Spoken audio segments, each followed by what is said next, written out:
The leather chair sat empty. In courtroom 14B of the Manhattan Superior Court, that empty chair next to Julian Hartley represented more than a missing attorney. It represented the potential collapse of a $700 million empire. The morning light streamed through the tall windows, illuminating the chaos that was unfolding in real time. Reporters packed every available seat, their cameras trained on the defense table where one of the most powerful tech billionaires in America sat alone, his blue suit jacket perfectly pressed, his face carefully neutral even as panic must have been clawing at his insides. "Mr. Hartley, where is your legal representation?" Judge Margaret Richardson peered over her reading glasses, her voice sharp with impatience. She was a woman in her early 60s, known throughout the legal community for her no-nonsense approach and her hatred of wasted time. Her black robes seemed to absorb the light as she leaned forward on the bench. Julian Hartley stood slowly. At 42, he carried himself with the confidence of someone who had built a tech company from nothing into a global force. But even confidence couldn't hide the thin line of sweat forming at his temple. "Your Honor, I was informed that my attorney, Richard Morrison, would be here this morning. I have called his office 3 times in the past hour with no response." The courtroom buzzed with whispers. This was the trial everyone had been waiting for. TechVault Industries, Julian's direct competitor, had filed a massive lawsuit claiming that Hartley Tech had stolen proprietary code for their revolutionary data encryption software. The stakes were enormous. $700 million in damages. The future of Julian's company. The jobs of over 3,000 employees. Everything hung in the balance. Lawrence Crawford, the prosecution attorney, rose from his seat with barely concealed glee. He was a man in his 50s with silver hair and an expensive gray suit that screamed old money. "Your Honor, the defense has had 6 months to prepare for this trial. This is simply another stalling tactic from a man who knows he cannot defend his actions." "That is not true," Julian said, his voice steady but his hands gripping the edge of the table. "I have no idea where my attorney is." Judge Richardson checked her watch. "Mr. Hartley, I am prepared to rule in favor of a default judgment if you cannot produce legal representation within the next 10 minutes. This trial has been scheduled for months. The court's time is valuable, as is the time of everyone present." 10 minutes. Julian could feel his company slipping away. Every eye in the courtroom was on him. The journalists were practically salivating. He could already see tomorrow's headlines: "Tech Titan tumbles," or "Hartley's House of Cards collapses." His phone buzzed with messages from his board of directors, all of them panicking, all of them demanding answers he did not have. The doors at the back of the courtroom burst open. A young woman stumbled through, her breathing heavy as if she had been running. She wore a janitor's uniform, bright green with the Hartley Tech logo on the chest. Her name tag read Rochelle. She was beautiful in a way that was impossible to ignore, her dark skin glowing even under the harsh courtroom lights, her hair pulled back in a practical ponytail. But it was her eyes that caught Julian's attention. Fierce, determined, burning with something he could not quite name. The courtroom fell completely silent. Then someone laughed. Then another person joined in. Within seconds the room filled with mocking laughter. A janitor had just interrupted the most important corporate trial of the year. "I am sorry, Your Honor," Rochelle said, her voice shaking slightly but clear. She walked down the center aisle, her cleaning uniform drawing stares and smirks from everyone she passed. "I can represent Mr. Hartley." The laughter grew louder. Judge Richardson held up her hand for silence, but her expression showed deep skepticism. "Young lady, this is a $700 million corporate lawsuit. Are you an attorney?" "No, Your Honor." Rochelle had reached the defense table now. She stood next to Julian, who was staring at her with complete confusion. "But I have studied law extensively. I know this case inside and out. And Mr. Hartley needs someone in that chair right now, or he loses everything." "This is absurd," Crawford interjected, though he was smiling. Clearly he thought this was the best possible outcome. "Your Honor, we cannot allow a janitor to represent the defense in a case of this magnitude." "Mr. Hartley," Judge Richardson said, ignoring Crawford for a moment. "Do you know this woman?" Julian looked at Rochelle. He had seen her before, he realized. Late nights when he worked in his office, she was there cleaning, emptying trash cans, wiping down surfaces. Always quiet, always respectful. He had never really looked at her, had never seen her as anything more than part of the background of his life. But now, standing here in this courtroom, offering to save him when no one else could or would, she seemed like the only solid thing in a world that was crumbling around him.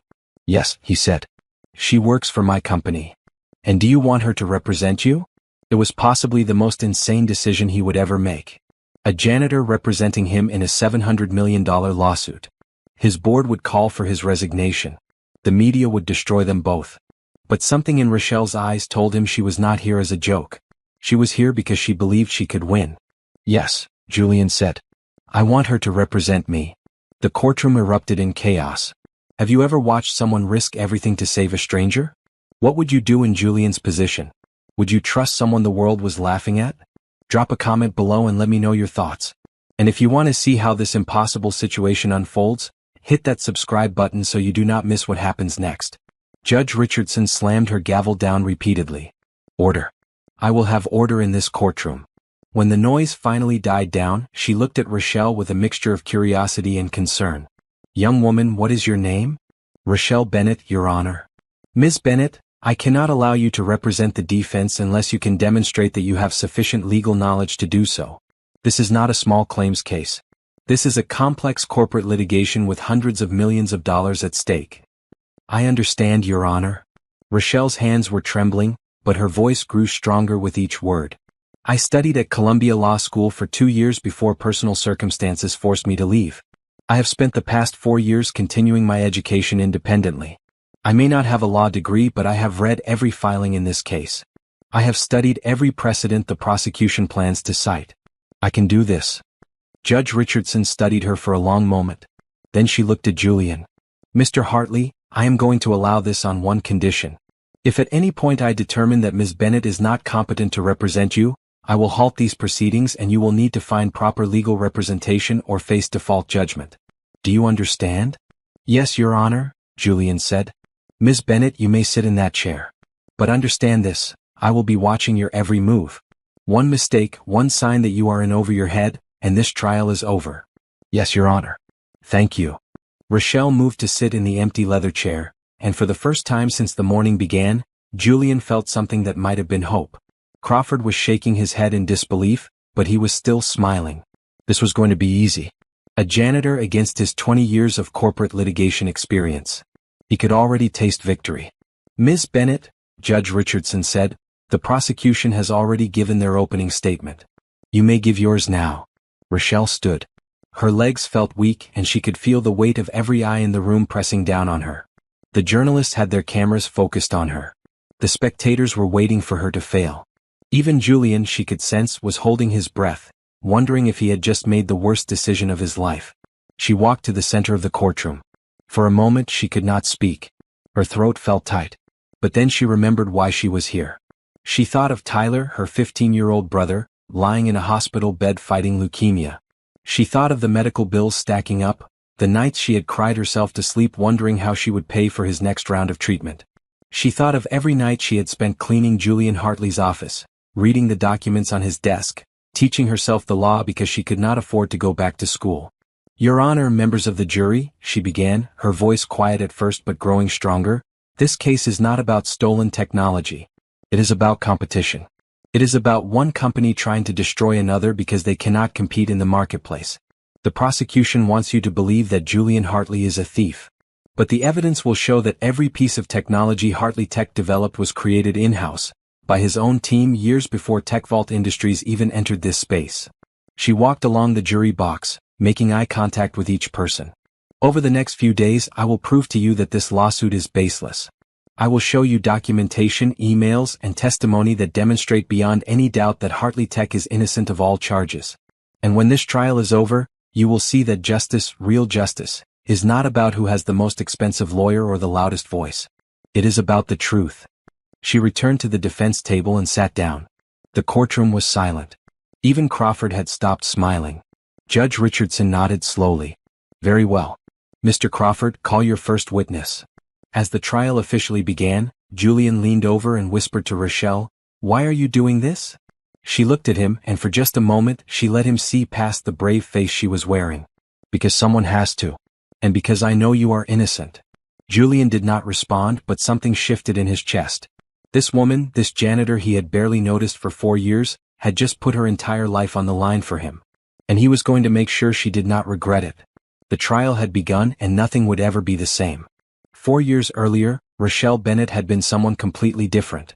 As Crawford began questioning his first witness, a financial analyst from TechVault, Rochelle's mind drifted to the before times.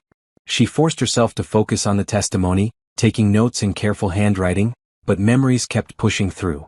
Columbia Law School. The beautiful campus. The weight of law books in her backpack. The thrill of her first mock trial. She had been 22 and convinced the world was opening up for her like a flower in spring. Her parents had been so proud. Her mother, Angela, had worked double shifts as a nurse to help pay for school. Her father, Thomas, had driven a delivery truck and taken every overtime hour he could get. They had both stood in the audience at her college graduation, tears streaming down their faces, holding 5-year-old Tyler between them. "You are going to be a lawyer," her mother had whispered, hugging her so tight. "Our girl is going to be a lawyer." Then the accident happened. "Ms. Bennett," Judge Richardson's voice cut through her thoughts. "Do you have any questions for this witness?" Rochelle looked up. The financial analyst, a man named Gregory Walsh, had just finished testifying about the value of the allegedly stolen technology. She glanced at her notes, forcing her mind back to the present.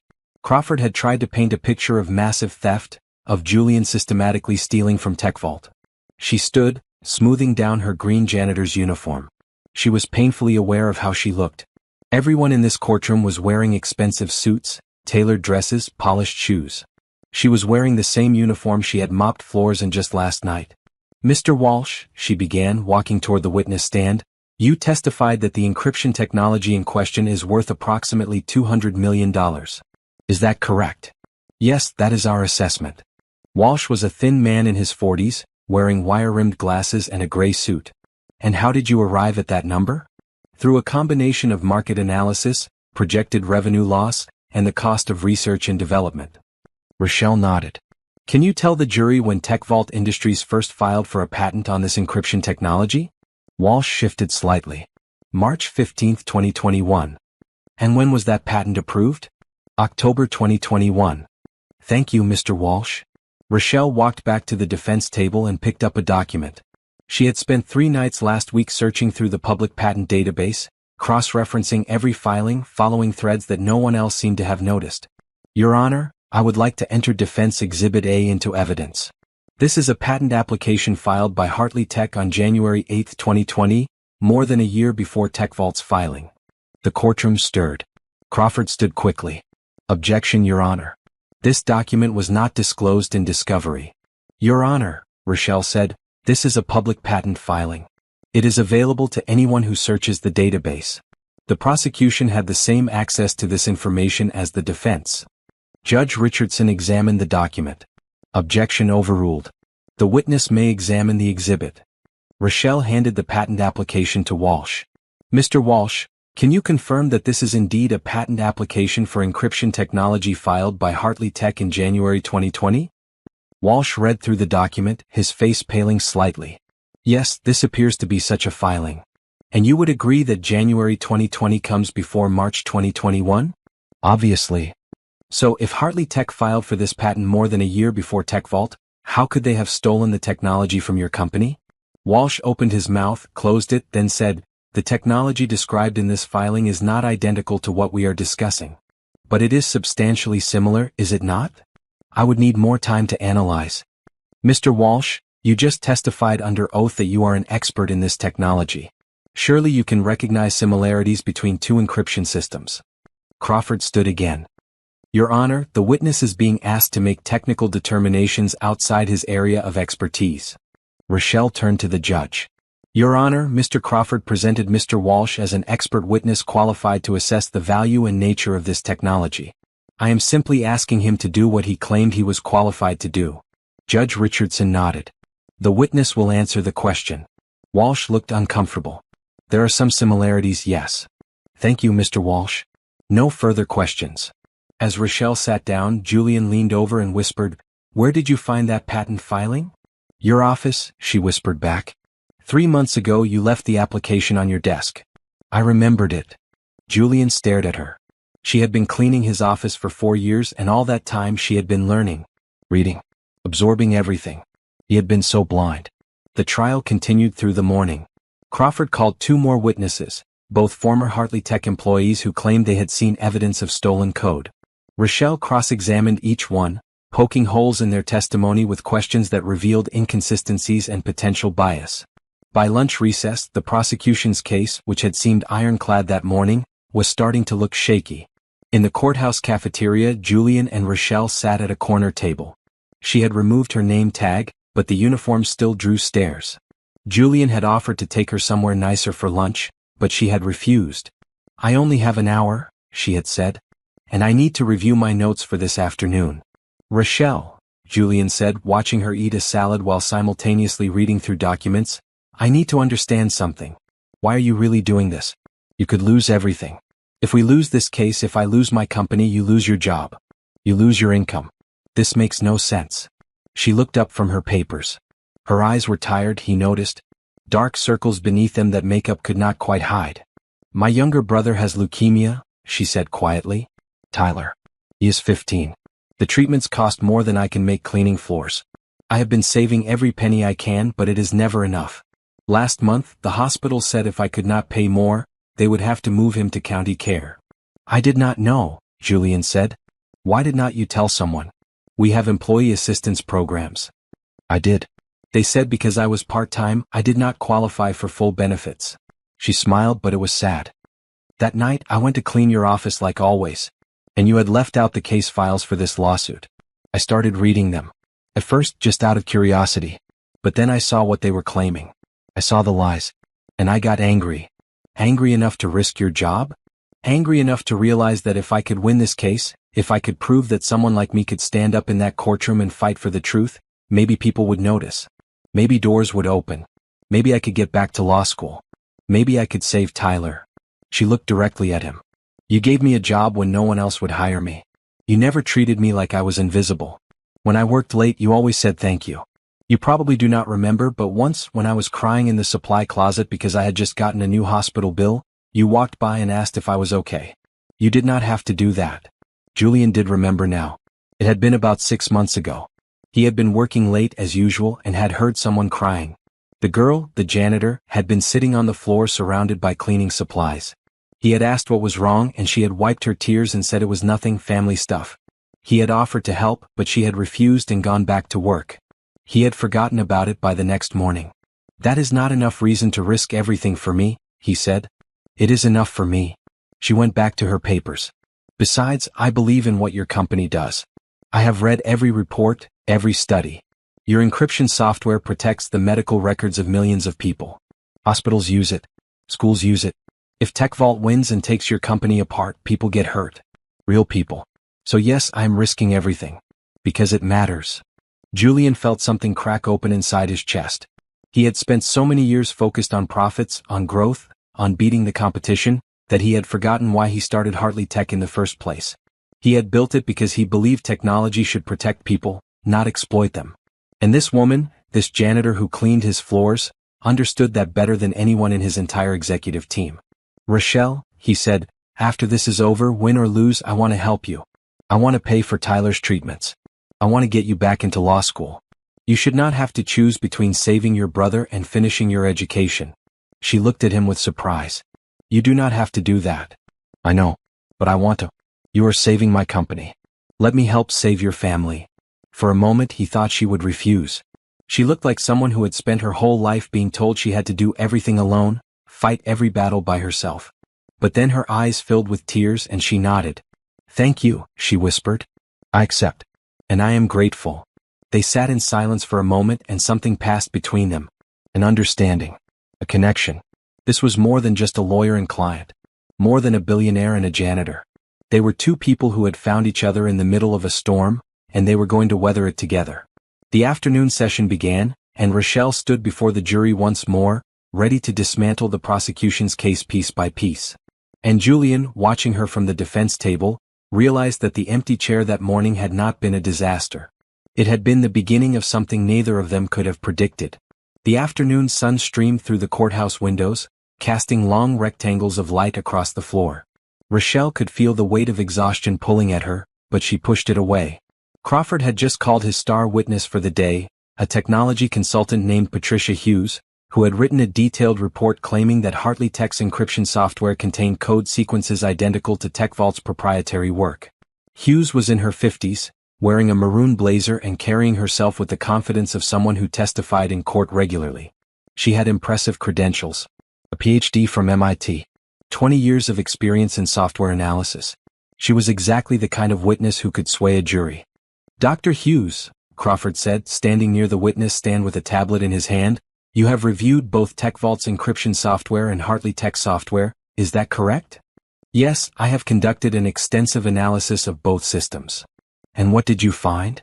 I found 37 distinct instances where the code structure and algorithms in Hartley Tech software mirror those in TechVault's system. Not similar. Identical. She pulled up a screen showing lines of code. For example, this particular sequence that manages data packet encryption is character for character the same in both systems. The jury leaned forward, studying the screen. Several members looked confused by the technical jargon, but they understood the word identical. That was damning. Crawford nodded. In your professional opinion, could these identical sequences have occurred by coincidence? Absolutely not. The probability of two separate development teams independently creating identical code across 37 different instances is statistically impossible. This is evidence of direct copying. Thank you, Dr. Hughes. No further questions. Crawford sat down looking satisfied. Rochelle could feel the shift in the courtroom. The jury had been warming to her underdog story, but hard technical evidence was different. She needed to be careful here. Very careful. She stood and approached the witness stand carrying a folder. Dr. Hughes, you have impressive credentials. MIT publications in major journals. You are clearly an expert in software analysis. Thank you. Can you tell the jury who hired you to conduct this analysis? TechVault Industries. And how much are they paying you for your testimony today? Hughes shifted slightly. I am being compensated at my standard consulting rate. $50,000 for the analysis and testimony. Rochelle let that number hang in the air. $50,000. That is quite a bit of money.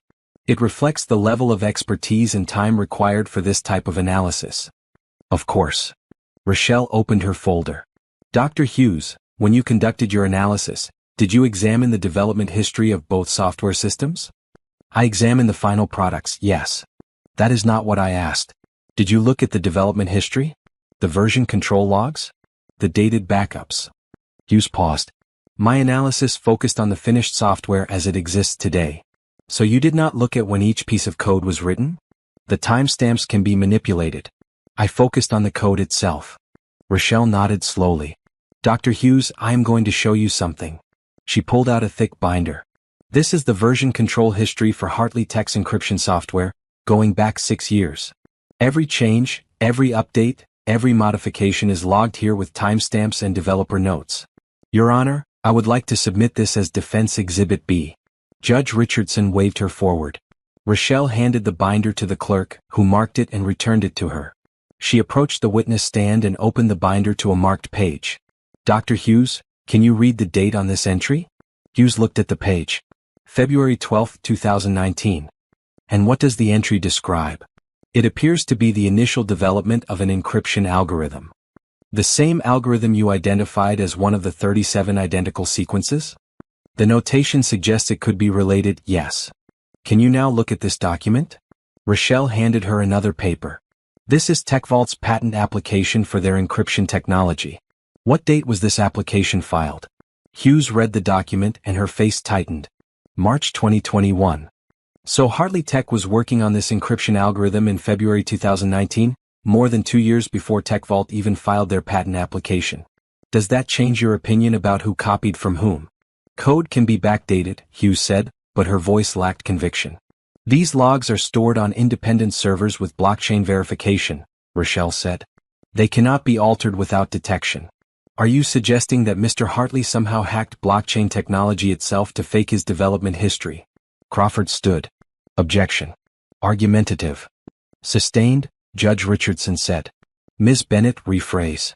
Dr. Hughes, is there any evidence that these development logs have been tampered with? I have not examined the logs for signs of tampering. Because you were not asked to. You were paid $50,000 to find evidence that Hartley Tech copied from TechVault, and that is exactly what you found. You did not look for evidence that might contradict that conclusion. I conducted an objective analysis. Did you? Rochelle pulled out another document.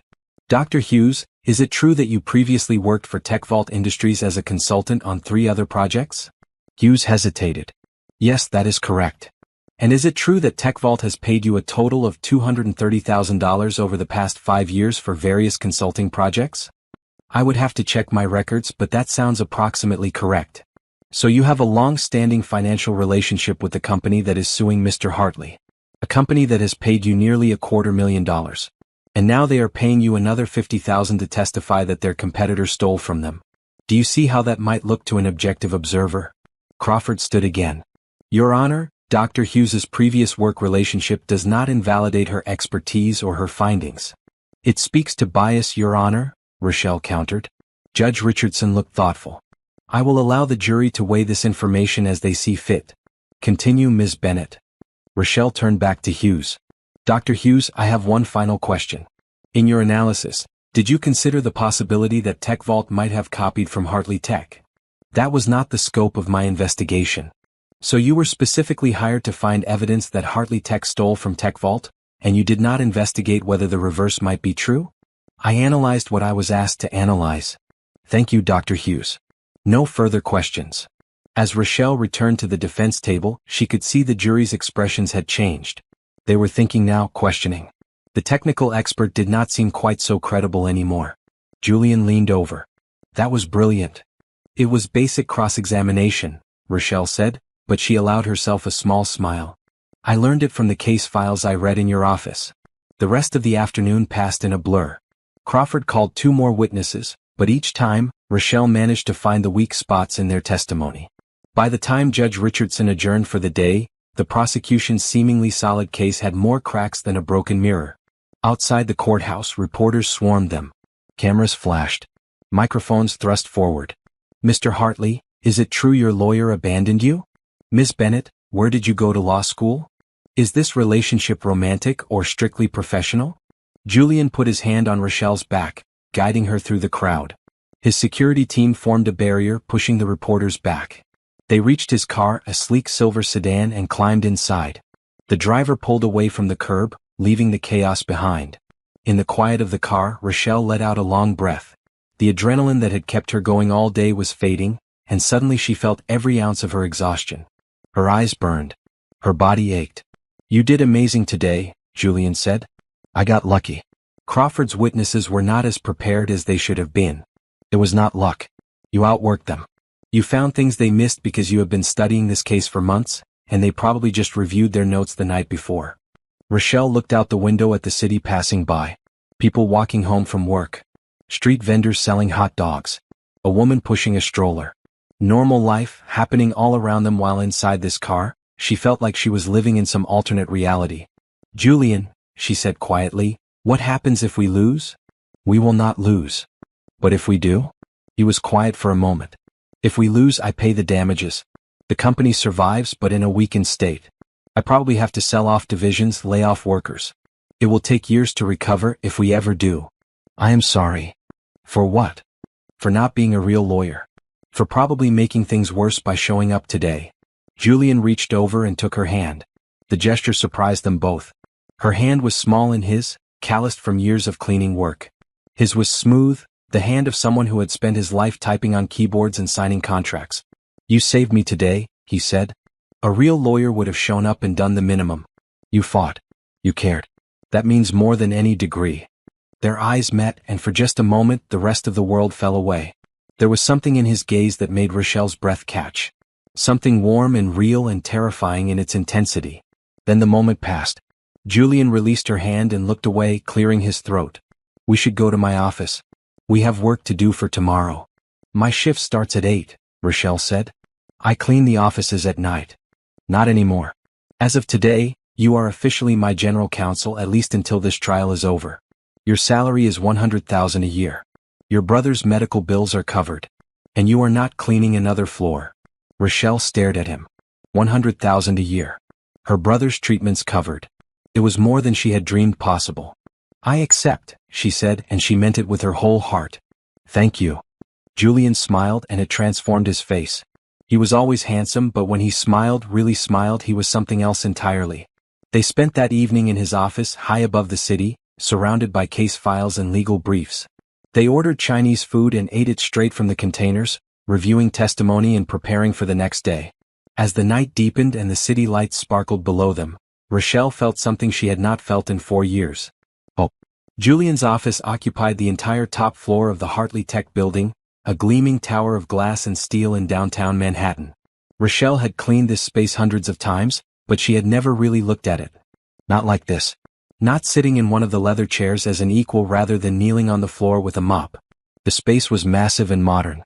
Floor-to-ceiling windows offered a panoramic view of the city. The furniture was minimalist but expensive. Everything was in shades of white, silver, and cool blue. But what caught her attention now were the details she had never noticed before. Family photos on a shelf. Julian as a young boy with his parents, both of whom had passed away years ago, she had read in an article once. A framed sketch of a circuit board with a child's signature in the corner. A worn paperback book about coding next to pristine hardcover business texts. My niece drew that, Julian said, noticing where her gaze had landed. She is 7. Wants to be an engineer when she grows up. You are close with your family? Just my sister and her kids now. My parents died in a car crash when I was 23. I was in my 2nd year of building this company. He said it matter-of-factly, but Rochelle could hear the old pain underneath. They never got to see what it became. They would be proud. I hope so. He pulled out a chair for her at the conference table, where he had spread out dozens of documents. Sometimes I wonder if they would think I lost sight of what mattered, chasing growth and market share. Rochelle sat down, studying him. In the courtroom, Julian had been controlled, almost cold. But here, late at night with just the two of them, she could see past that armor. He was tired. Worried. Human in a way billionaires were not supposed to be. You built something that helps people, she said. That matters. Does it? TechVault is claiming I stole to get here. What if they are right? What if I took something that was not mine and built an empire on a lie? Did you? No. He said it with absolute certainty. Every line of code in our encryption software was developed by my team. I know because I wrote half of it myself in the early days. But that does not matter if I cannot prove it.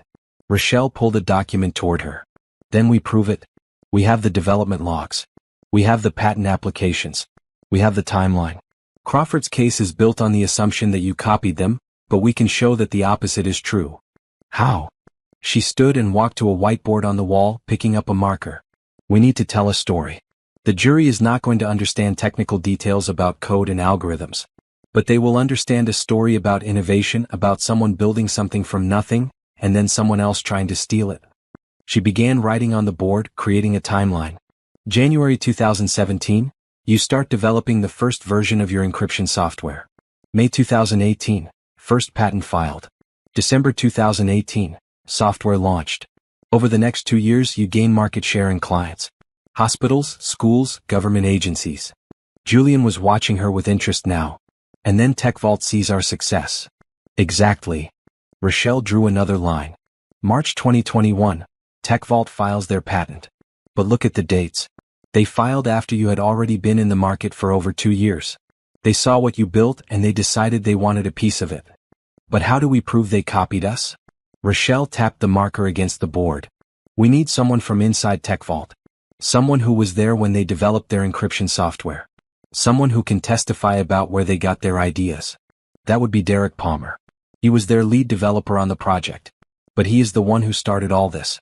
He is the one who claimed we stole from them. Then we need to break his testimony. Rochelle turned to face Julian. What do you know about him? Derek worked for me 5 years ago. Brilliant programmer but difficult. Always thought he should be running the company instead of working for it. We had a falling out over the direction of a project and he quit. 6 months later he showed up at TechVault. And then 2 years after that, TechVault files their patent. You think Derek brought our code to TechVault? I think it is possible. Rochelle sat back down, pulling her laptop toward her. Do you still have his employment records? His work product from when he was here. Everything is archived. But it has been 5 years. There will be thousands of files. Then we start searching. They worked through the night. Julian ordered coffee from the all-night cafe down the street. They went through Derek Palmer's work history file by file, line by line. Rochelle's eyes burned with fatigue, but she kept going. Somewhere around 3 in the morning, Julian insisted she take a break. You are going to burn out before we even get to the end of this trial, he said, gently closing her laptop. I am fine. You are exhausted. When is the last time you slept more than 4 hours? Rochelle could not remember. Between work, the trial preparation, and visiting Tyler at the hospital, sleep had become a luxury she could not afford. I will sleep when this is over. Rochelle. Julian's voice was soft but firm. I need you sharp tomorrow. That means you need to rest. There is a couch in the next room. Lie down for a couple hours. I will keep working. She wanted to argue, but her body was betraying her. Her hands were shaking from too much caffeine and too little food. Just 1 hour. 3 hours. I will wake you at 6. She nodded and stood, but her legs wobbled. Julian was there instantly, his hand on her elbow, steadying her. They were standing close, closer than they had been before. She could smell his cologne, something clean and expensive. She could see the flecks of gray in his dark hair, the lines around his eyes that came from years of staring at computer screens.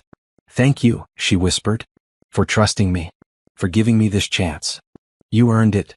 His hand was still on her arm, warm through the fabric of her shirt. They had found her some regular clothes to wear instead of the janitor's uniform, professional pieces from a department store, a red blouse and black slacks. But she still felt like she was playing dress-up, like any moment someone would realize she did not belong here. I am scared, she admitted. What if I make a mistake? What if I miss something important? You will not. How do you know? Because you care too much to fail. I have worked with the best lawyers in the country. $1-million law firms, Harvard graduates, people with decades of experience. But not one of them cared about this case the way you do. Not one of them would have spent all night going through old files because they thought there might be one piece of evidence that could help. That is why I trust you. Something passed between them in that moment. Rochelle felt it like electricity in the air. She wondered if he felt it too, this pull, this connection that seemed to be growing stronger with every hour they spent together. I should rest, she said, taking a small step back. Yes. Go. She walked to the adjacent office and found the couch he had mentioned. It was leather and surprisingly comfortable. She lay down, telling herself she would just close her eyes for a moment, and was asleep within seconds. Julian stood in the doorway, watching her sleep. She looked younger like this, peaceful. The stress and worry that lined her face during the day had smoothed away. He felt something tighten in his chest, a feeling he had not experienced in years. Not since his last relationship had ended badly 3 years ago, leaving him convinced that building a company and building a life with someone were mutually exclusive goals. But Rochelle was different. She was fighting for him, risking everything, asking for nothing in return except a chance to prove herself. When he had offered to help her brother to pay for law school, she had accepted with grace and gratitude. No demands.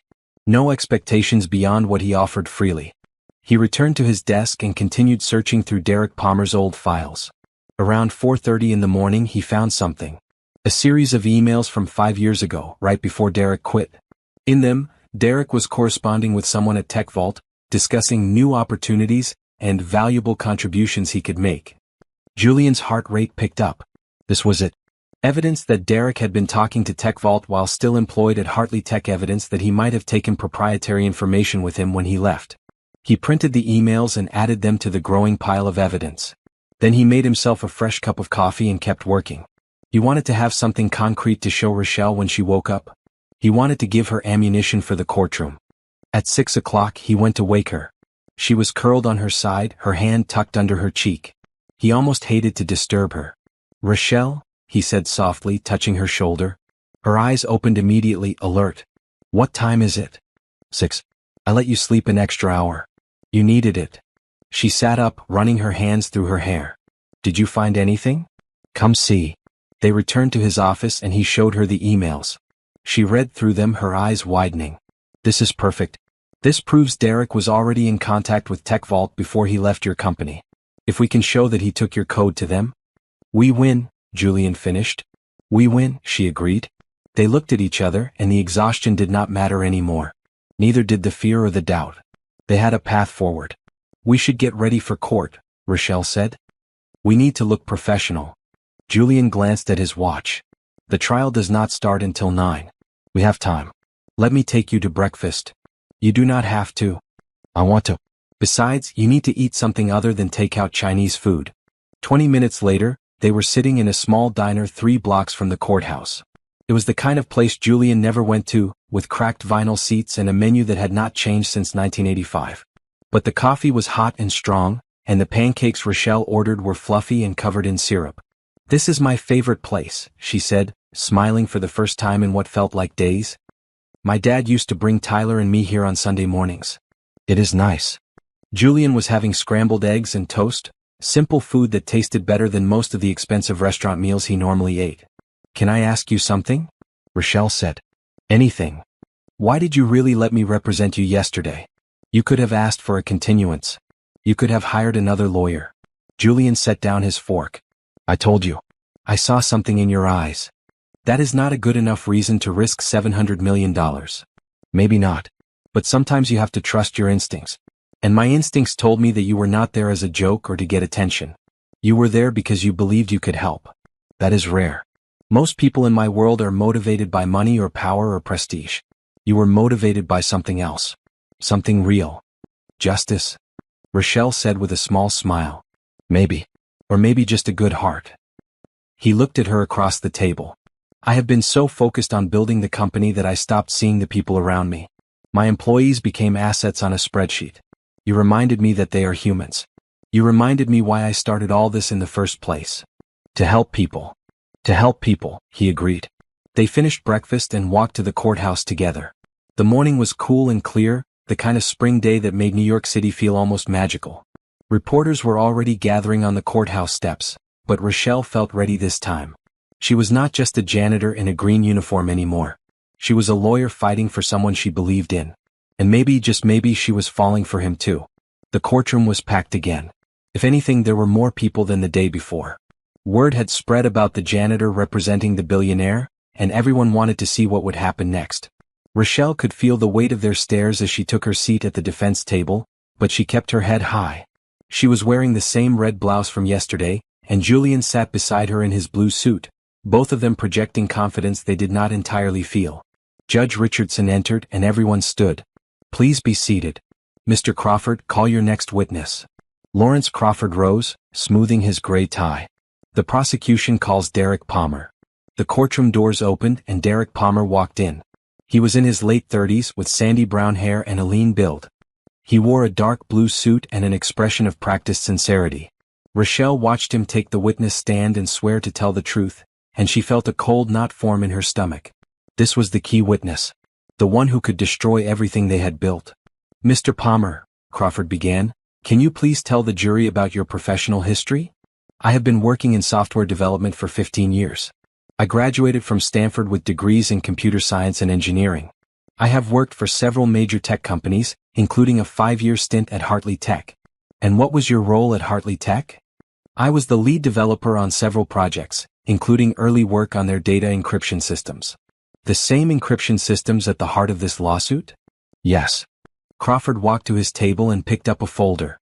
"Mr. Palmer, you eventually left Hartley Tech and joined TechVault Industries. Is that correct?" "Yes." "I left Hartley Tech in July 2019 and joined TechVault 6 months later." "Why did you leave Hartley Tech?" Derek looked directly at Julian, and Rochelle could see the bitterness in his eyes. "I left because Julian Hartley refused to give me credit for my work. I developed core components of their encryption system, but when it came time to file patents and take the product to market, my name was nowhere to be found. He took my ideas and cut me out." Julian tensed beside Rochelle, but she put a hand on his arm, a silent reminder to stay calm. "That must have been difficult," Crawford said with fake sympathy. "It was devastating. I had poured years of my life into that project." "And what happened after you joined TechVault?" "I helped them develop their own encryption software. I wanted to create something even better than what Hartley Tech had, something that would actually acknowledge the people who built it." "And during your work at TechVault, did you discover anything unusual about Hartley Tech software?" "Yes." Derek leaned forward, his voice growing stronger. "About a year after I joined TechVault, we started analyzing competitor products to make sure we were not infringing on anyone's patents. When I looked at the updated version of Hartley Tech's encryption software, I was shocked. Entire sections of code that I had worked on at TechVault were now appearing in Hartley's product." "Code that you had developed at TechVault?" "Exactly.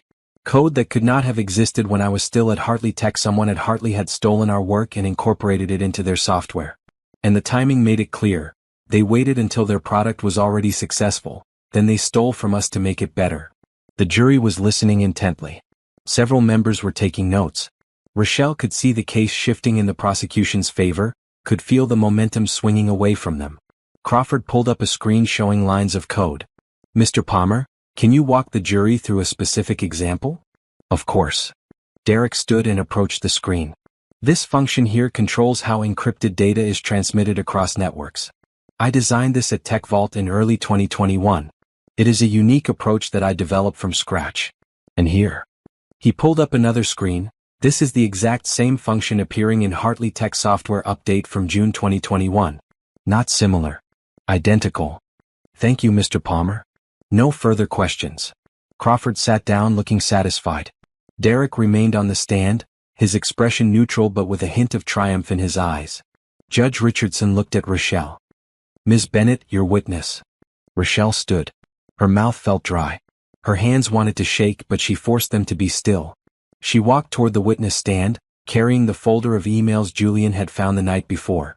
Mr. Palmer, she began, you testified that you left Hartley Tech in July 2019 and joined TechVault 6 months later. Is that correct? Yes. 6 months is a long time to be unemployed in your field. What were you doing during those 6 months? Derek shifted slightly.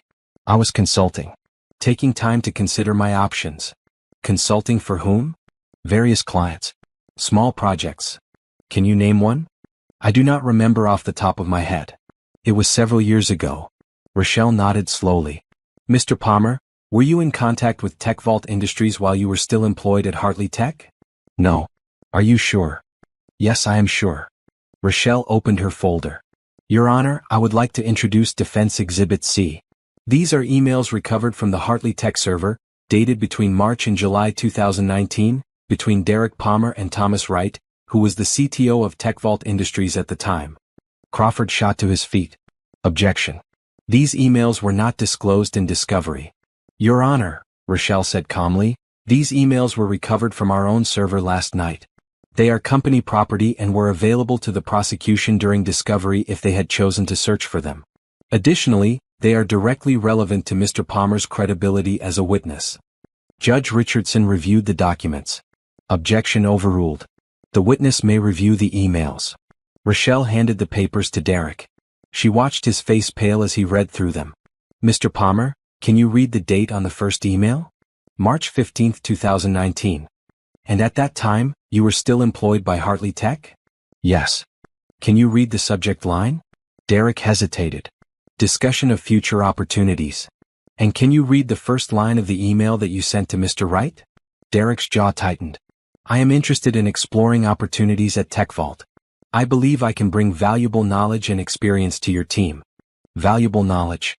From where, Mr. Palmer? From my general experience in the field. Or from the proprietary work you were doing at Hartley Tech? Rochelle pulled up another email on the courtroom screen. In this email dated May 10, 2019, you wrote to Mr. Wright, and I quote, I have access to code and documentation that could accelerate your encryption project significantly. I am willing to discuss terms. What code were you referring to? I do not recall that email. It is from your company email address.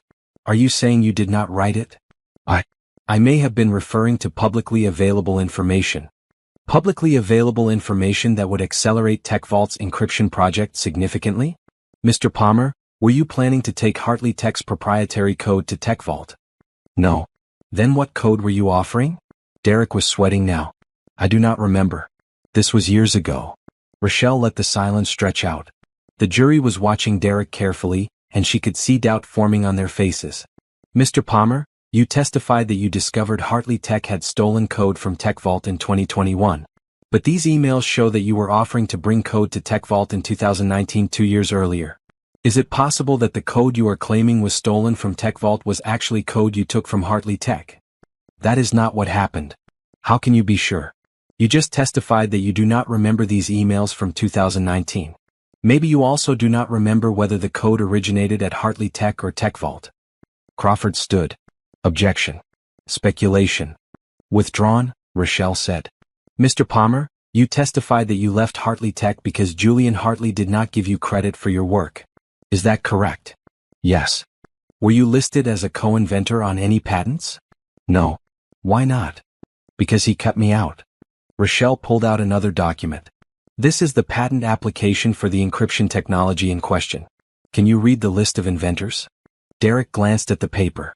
Julian Hartley, Patricia Chin, Michael Rodriguez, and Derek Palmer. Derek Palmer. That is you, is it not? Yes. So you are listed as a co-inventor on the patent. You were given credit for your work. Were you also compensated for this work? I received my regular salary. In addition to your salary, did you receive any bonuses related to this patent? Derek was silent. Mr. Palmer, please answer the question. I received a bonus of $50,000 when the patent was approved. So you were listed as a co-inventor, and you received a $50,000 bonus. Yet you testified that Mr. Hartley cut you out and gave you no credit. Which statement is true? He did not give me the credit I deserved. Or did he give you exactly the credit you deserved and it was not enough for you? Is that why you went to TechVault with an offer to bring them code? Because you wanted more money, more recognition, more power? That is not true. Then explain these emails. Derek looked at Crawford, but the prosecution attorney could not help him. I was exploring options. That does not mean I did anything wrong. Exploring options by offering to bring proprietary code to a competitor? Mr. Palmer, that is called corporate espionage. And if you took Hartley Tech's code to TechVault and then TechVault filed patents based on that code, then this entire lawsuit is built on a lie that you created. Objection, Crawford shouted. This is speculation and harassment of the witness. Your Honor, Rochelle said, turning to the judge, Mr. Palmer is the foundation of the prosecution's case. If his credibility is in question, the entire case falls apart. These emails prove that he had both motive and opportunity to steal code from Hartley Tech and bring it to TechVault. That goes directly to the heart of this lawsuit. Judge Richardson considered for a moment. Objection overruled. The witness will answer the question. Mr. Palmer, did you take any proprietary code or documentation from Hartley Tech when you left the company? Derek looked trapped. I may have kept some personal notes. Personal notes that included proprietary code? They were my own work. Work you did while employed by Hartley Tech, which means it belongs to Hartley Tech, not to you. Mr. Palmer, did you share those notes with anyone at TechVault? I do not recall. You do not recall or you do not want to admit it? Crawford stood. Objection. Sustained. Ms. Bennett, move on. Rochelle looked at Derek Palmer. No further questions.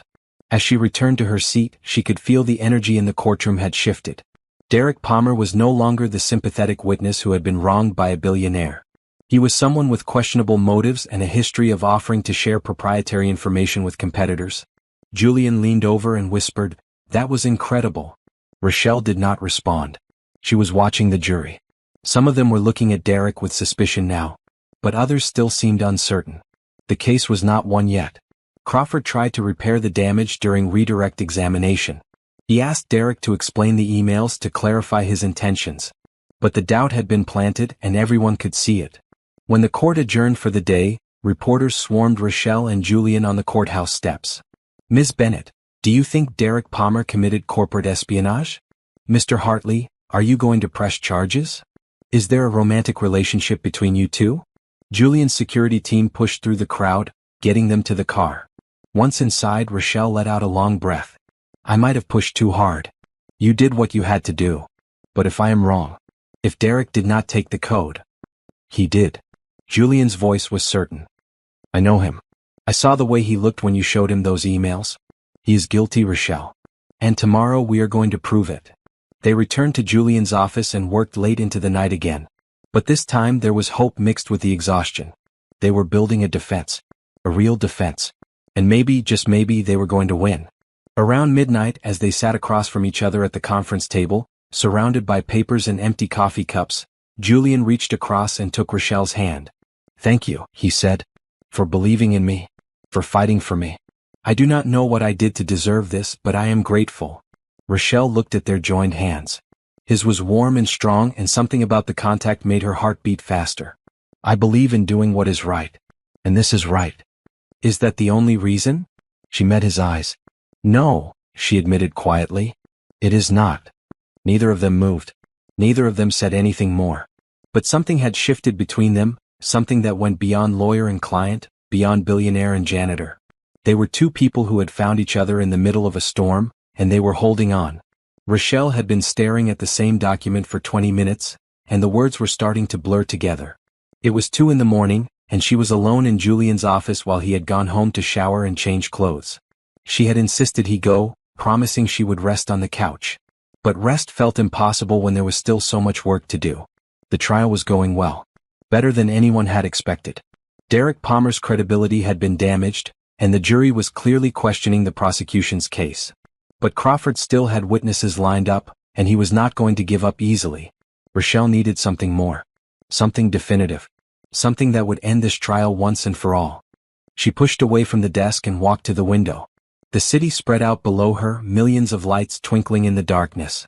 Somewhere out there, Tyler was sleeping in his hospital bed. She had visited him yesterday evening, and he had been in good spirits. The new treatment protocol that Julian's money had made possible was working. The doctors were optimistic. "You are going to win," Tyler had said, his voice weak but certain. "I know you are." "How do you know?" "Because you are the smartest person I know. And because you do not quit." She had hugged him carefully, mindful of the 4 lines and monitors attached to his thin body. He was right. She did not quit.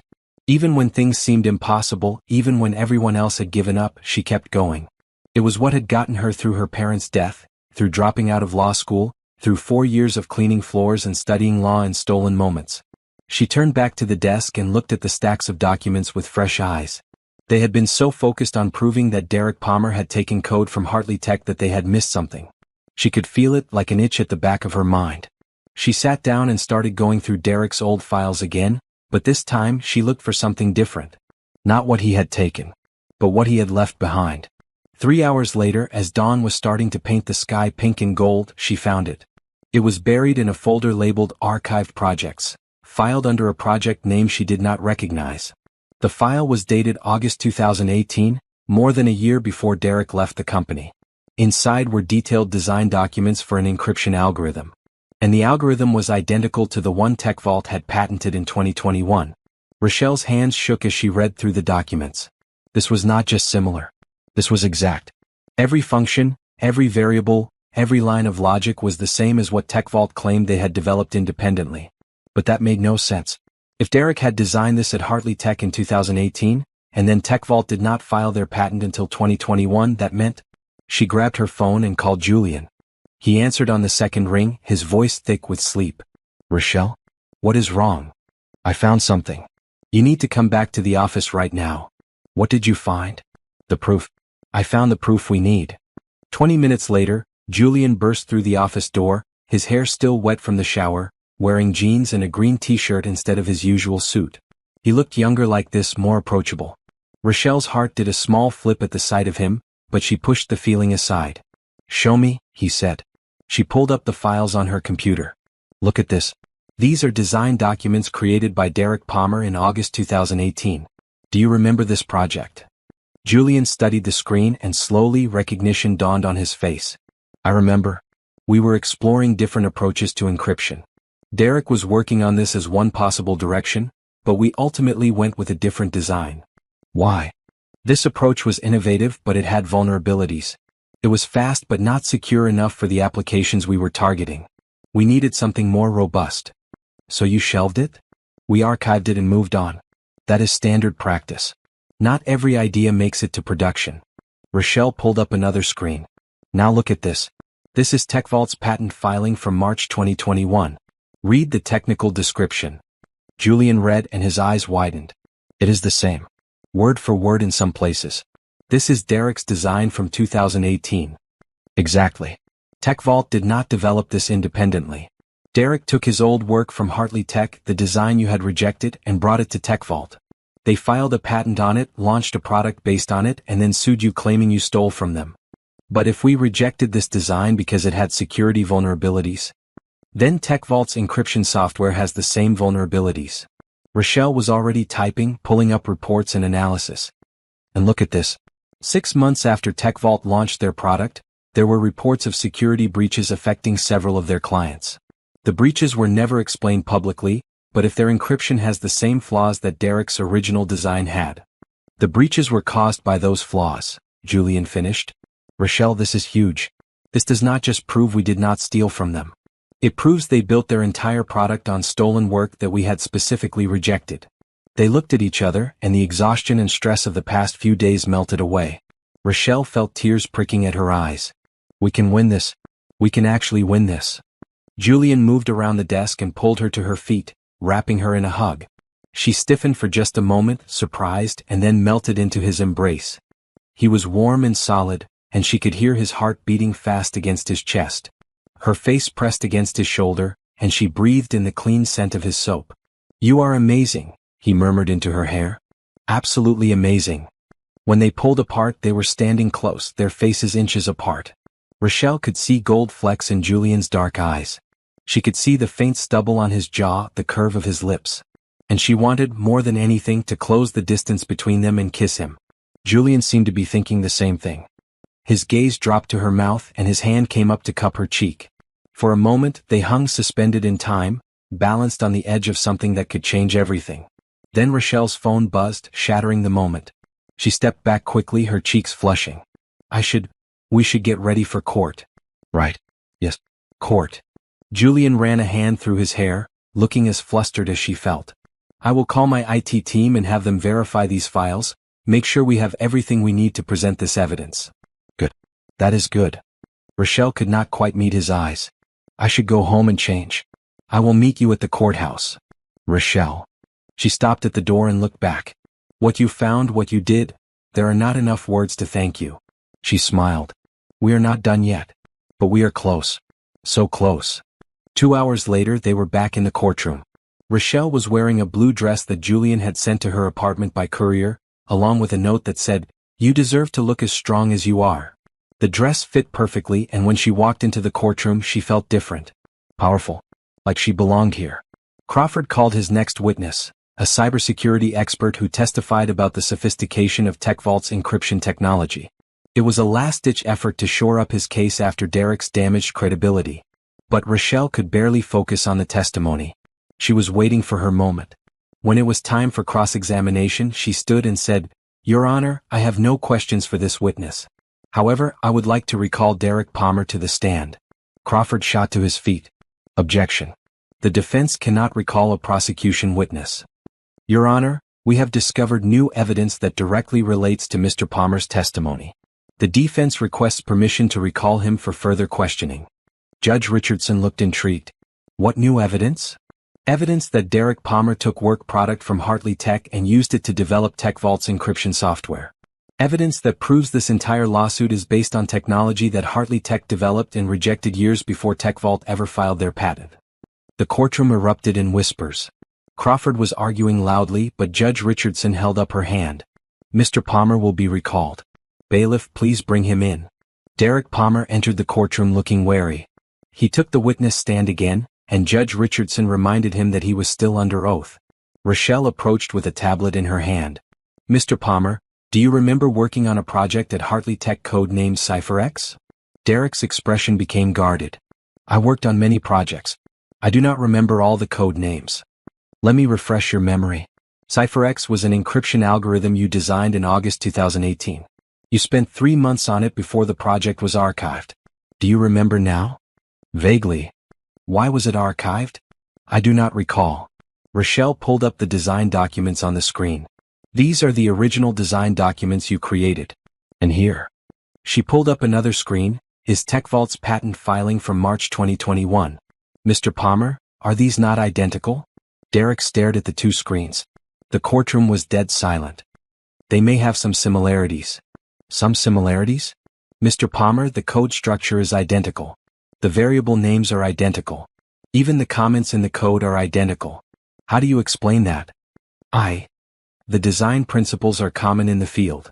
Then why did not you mention this connection when you first claimed that Hartley Tech had stolen from TechVault? If you knew this algorithm originated from your work at Hartley Tech, why did you claim the theft went in the opposite direction? Derek had no answer. His face was red and he looked like he wanted to be anywhere else. Mr. Palmer, Rochelle continued, why was the CypherX project archived at Hartley Tech? I do not remember. Let me help you remember. It was archived because during security testing, several critical vulnerabilities were discovered. The encryption was fast but it was not secure. Is that correct? Derek said nothing.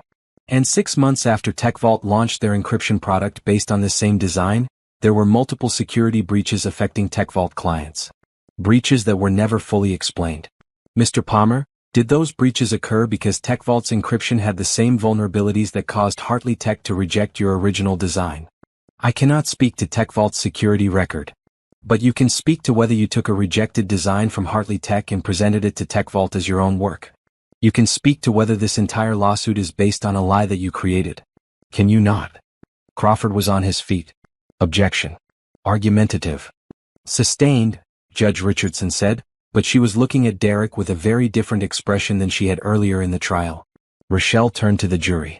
Your Honor, the defense moves to enter into evidence the complete CipherX project files from August 2018, including all design documents, security testing results, and the final recommendation to archive the project due to security concerns. So moved. Mr. Crawford, do you wish to examine these documents? Crawford was flipping through papers, consulting with his legal team. Your Honor, we request a recess to review this new evidence. Granted. We will reconvene tomorrow morning at 9. As people filed out of the courtroom, Rochelle and Julian sat at the defense table, both of them too stunned to move. They had done it. They had found the smoking gun. I cannot believe you found that, Julian said. I had completely forgotten about CipherX. That is what Derek was counting on. He thought no one would remember a failed project from 5 years ago. But he forgot that someone had been reading all your old files for 4 years. Julian took her hand across the table, and this time neither of them pulled away. We are going to win this. We are going to win this, she agreed. Are you rooting for Rochelle and Julian? Do you think Derek will finally admit the truth? Let me know in the comments what you think happens next, and make sure you subscribe so you do not miss the incredible conclusion to this story. That night, they celebrated with dinner at a real restaurant. Not takeout, not the courthouse cafeteria, but a beautiful Italian place with white tablecloths and candles. Julian had reserved a private corner table, away from the prying eyes of reporters and curious onlookers. I could get used to this, Rochelle said, savoring a bite of perfectly cooked pasta. You should get used to it. After this trial, you are going to be the most sought-after attorney in New York. I'm not even a licensed attorney yet. You will be. I meant what I said about law school. As soon as this trial is over, I want you to apply. Wherever you want to go. I will cover all expenses. You have already done so much. Tyler's treatments are not optional. They are necessary. And they are not a favor. They are what I should have been providing all along for all my employees. You have opened my eyes to a lot of things, Rochelle. She looked at him across the candlelight. What kinds of things? That success is not just about profits and market share. It is about taking care of the people who make that success possible. It is about remembering that every employee, every janitor, every person who works in your building has their own story, their own struggles, their own dreams. You made me see that again. You are a good person, Julian. You just got a little lost for a while. And you found me. Their eyes met and held. The restaurant faded away. The trial faded away. There was just the two of them sitting across from each other, connected by something neither could quite name but both could feel. Rochelle, Julian said softly, when this trial is over, I would like to take you to dinner again. Not as your employer. Not as someone you are representing. Just as me. Would you say yes? She smiled. I would say yes. They finished dinner and walked out into the cool evening air. Tomorrow would bring the final phase of the trial. Tomorrow would bring victory or defeat. But tonight, walking side by side through the city streets, they were just two people who had found something unexpected in the middle of chaos. And it felt like the beginning of something beautiful. The courtroom was electric with anticipation. News of Rochelle's discovery had leaked overnight, and the press was calling it the twist no one saw coming. Reporters packed every available seat, cameras trained on the defense table where Rochelle sat in her blue dress, looking calm and professional. Julian sat beside her in a crisp white shirt and blue suit, and together, they projected an image of quiet confidence. Judge Richardson took her seat and looked out at the crowded room. Before we begin, I want to remind everyone that this is a court of law, not a theater. I will tolerate no outbursts or disruptions. Is that understood? A murmur of agreement rippled through the crowd. Mr. Crawford, I understand you have had an opportunity to review the evidence presented yesterday. Do you wish to make a statement? Crawford stood. He looked like he had not slept. His usually perfect silver hair was slightly rumpled, and there were dark circles under his eyes. Your Honor, the prosecution requests a recess to fully investigate these new allegations. Denied. The evidence in question has been available in the public domain since 2018. The prosecution has had ample opportunity to discover it during their own investigation. We will proceed. Crawford sat down heavily. Rochelle could see his legal team frantically passing notes, trying to salvage their case. But there was no salvaging this. She had them and everyone knew it. Ms. Bennett, Judge Richardson said, you may continue your examination of Mr. Palmer. Derek Palmer looked terrible as he retook the witness stand. His face was pale, and his hands trembled slightly as he was reminded he was still under oath. He kept glancing at Crawford as if hoping his attorney would rescue him, but Crawford was staring at his notes and would not meet his eyes. Rochelle stood and approached the witness stand. She carried a folder, but she did not need it. She had memorized every detail, every date, every piece of evidence. This was her moment. Mr. Palmer, good morning. I want to continue our discussion about the CypherX project. You testified yesterday that you do not clearly remember this project. Is that still your testimony? I remember some aspects of it now after reviewing the documents. Good. Let us walk through what happened. In August 2018, you designed an encryption algorithm while employed at Hartley Tech. Is that correct? Yes. And this algorithm was subjected to security testing? All our designs were tested. And what did the testing reveal about your CypherX algorithm? Derek shifted in his seat. There were some concerns about performance under certain conditions. Some concerns. Can you be more specific? The algorithm had some vulnerabilities that needed to be addressed. What kind of vulnerabilities? Technical vulnerabilities. Related to edge cases in data transmission.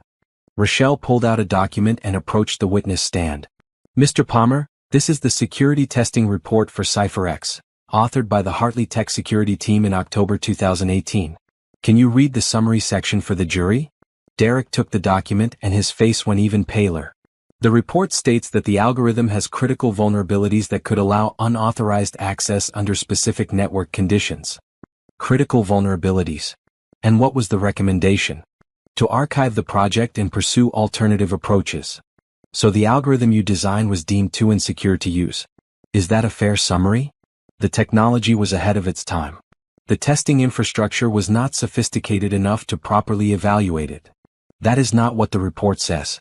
The report specifically states that the vulnerabilities are inherent to the algorithm's design and cannot be remedied without a complete redesign. Is that correct? Yes, that is what the report states. So Hartley Tech, acting responsibly, decided not to use this encryption system because it would put their clients' data at risk? They decided not to pursue it, yes. Rochelle walked back to the defense table and picked up another document.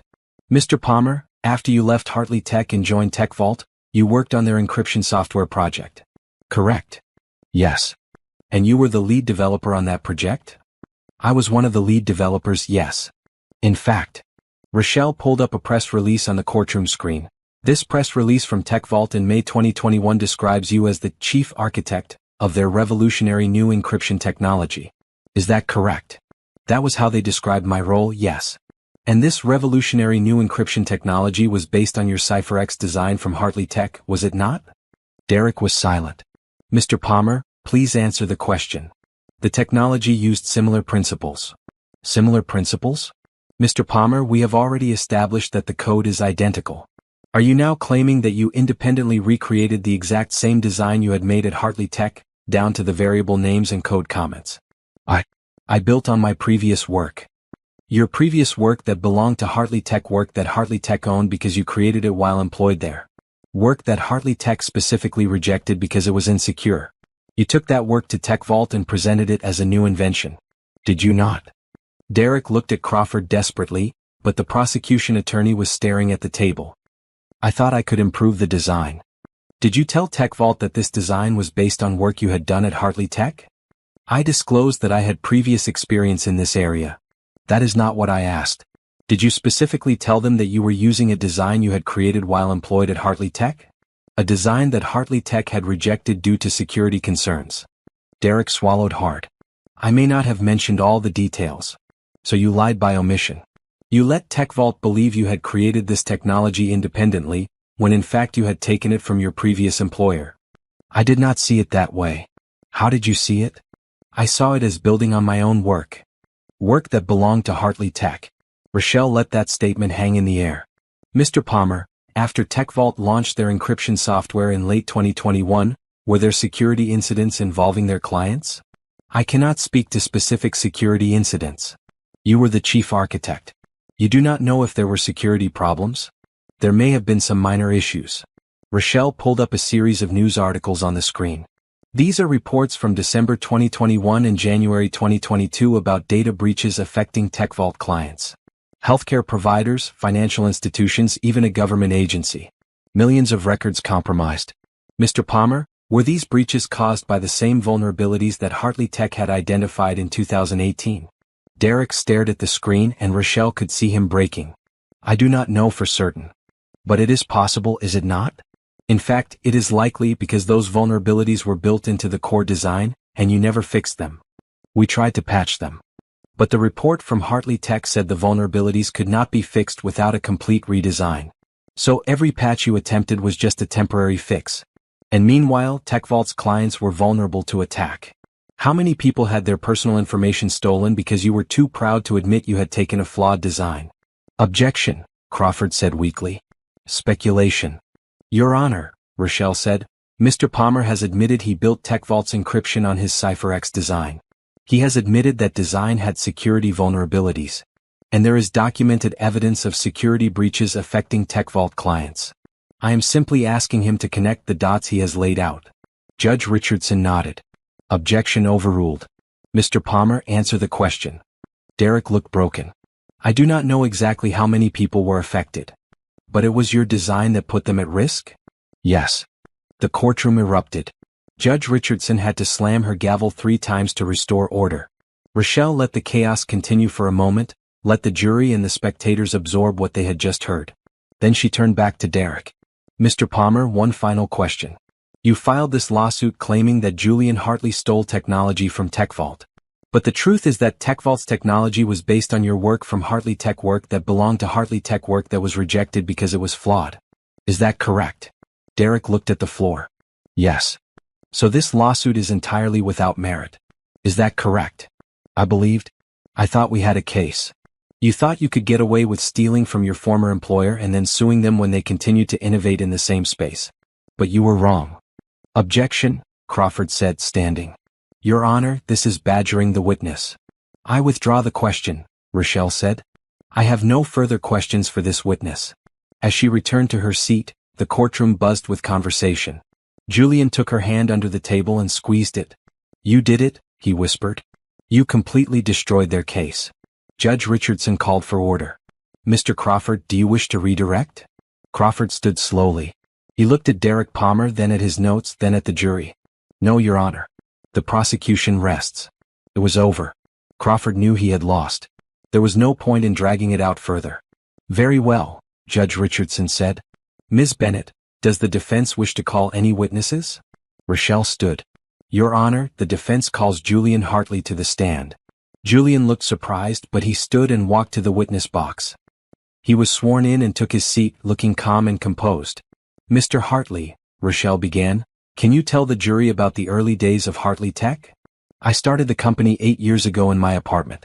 I was working full-time at another tech company, but I had ideas about data security that I wanted to pursue. I spent every evening and weekend writing code, building prototypes, testing concepts.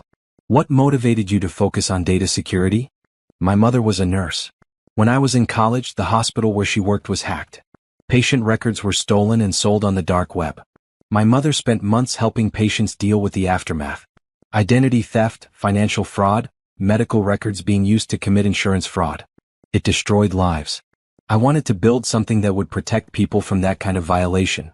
So you built Hartley Tech with the goal of protecting people's data? That was always the goal. I wanted to create encryption technology that was so secure, so reliable, that hospitals, schools, banks, anyone who held sensitive information could use it with confidence. And did you build that technology? My team and I worked on it for years. We tried dozens of different approaches. Some worked, some did not. The CipherX algorithm that Derek designed was one of those approaches that did not work. It was innovative, but it was not secure enough. So we kept looking. We kept iterating. And eventually, we created the encryption system that Hartley Tech uses today. A system that has never been breached, never been compromised because we refuse to cut corners on security. Mr. Hartley, Did you ever steal technology from Tech Vault Industries? No, absolutely not. Every line of code in our encryption software was developed by my team. We have documentation going back years showing the development process, the testing, the iterations. We built this from the ground up. And when Derek Palmer left your company, did he have permission to take his work with him? No. All work product created by employees belongs to the company. That is standard in the industry and was clearly spelled out in Derek's employment contract. So when he took the CypherX design to Tech Vault, he was violating his contract and stealing your intellectual property? Yes. Rochelle nodded. Thank you, Mr. Hartley. No further questions. Crawford stood for cross-examination, but his heart was clearly not in it. He asked a few perfunctory questions about company policies and documentation, but he could not shake Julian's testimony. The timeline was clear. The evidence was overwhelming. Hartley Tech had developed the technology first, rejected the flawed version, and continued innovating. Tech Vault had built their product on stolen work that was fundamentally insecure. After Julian stepped down, Judge Richardson looked at the attorneys. Closing arguments will begin tomorrow morning at 9. Court is adjourned. As people filed out, Rochelle and Julian remained seated, both too emotionally exhausted to move immediately. They had done it. They had proved their case. Now it was up to the jury. I am proud of you, Julian said softly. So incredibly proud. We make a good team, Rochelle replied. We do. The best. They left the courthouse together, walking through a sea of reporters shouting questions. But neither of them answered. They just kept walking side by side, knowing that tomorrow would bring either vindication or disaster, but knowing also that whatever happened, they had given it everything they had. The conference room in Julian's office was bathed in evening light. They had ordered dinner, but neither of them was eating much. Tomorrow would bring closing arguments, and then the jury would deliberate. Everything they had worked for would come down to 12 people making a decision. Rochelle was reviewing her closing statement, making notes and adjustments. She wanted it to be perfect, clear and simple. No legal jargon that would confuse the jury. Just the truth, laid out in a way anyone could understand. You should eat something, Julian said, pushing a container of pasta toward her. I am not hungry. You are nervous. Of course I am nervous. This is the biggest moment of my life. Your life. Everything depends on tomorrow. Julian set down his own food and came around the table to sit beside her. Rochelle, no matter what happens tomorrow, you have already won. How can you say that? If we lose, you have to pay $700 million. And if we lose, I will deal with it. But what you have accomplished in the past week is extraordinary. You walked into that courtroom as a janitor. You left as one of the best trial attorneys I have ever seen. You have a future now. A real future. That cannot be taken away regardless of what the jury decides. Rochelle felt tears welling up. The stress and exhaustion of the past week was catching up with her. I just wanted to help you. I wanted to do something that mattered. You did. You saved my company.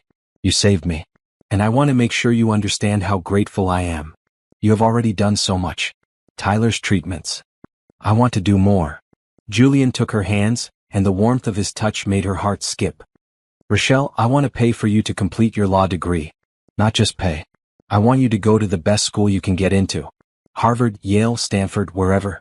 I will cover tuition, living expenses, everything. I want you to have the education you deserve. Julian, that is too much. It is not enough. You saved my company. $700 million. The cost of law school is nothing compared to that. But I do not want you to feel like you owe me. I do not feel like I owe you. I want to help you because you are brilliant and talented, and the world needs more lawyers like you. Lawyers who care about justice, not just winning. Lawyers who see people, not cases. Rochelle wiped at her eyes. I accept. And I promise I will make you proud. You already have. They sat in silence for a moment, their hands still joined. Then Julian spoke again, his voice softer now. There is something else I want to ask you. What? When this trial is over, when you go to law school and pass the bar, I want you to come back to Hartley Tech. I want you to be our general counsel. Not as a favor. Not out of obligation. But because I believe you would be the best person for the job. Rochelle's breath caught. General counsel? That is a huge position.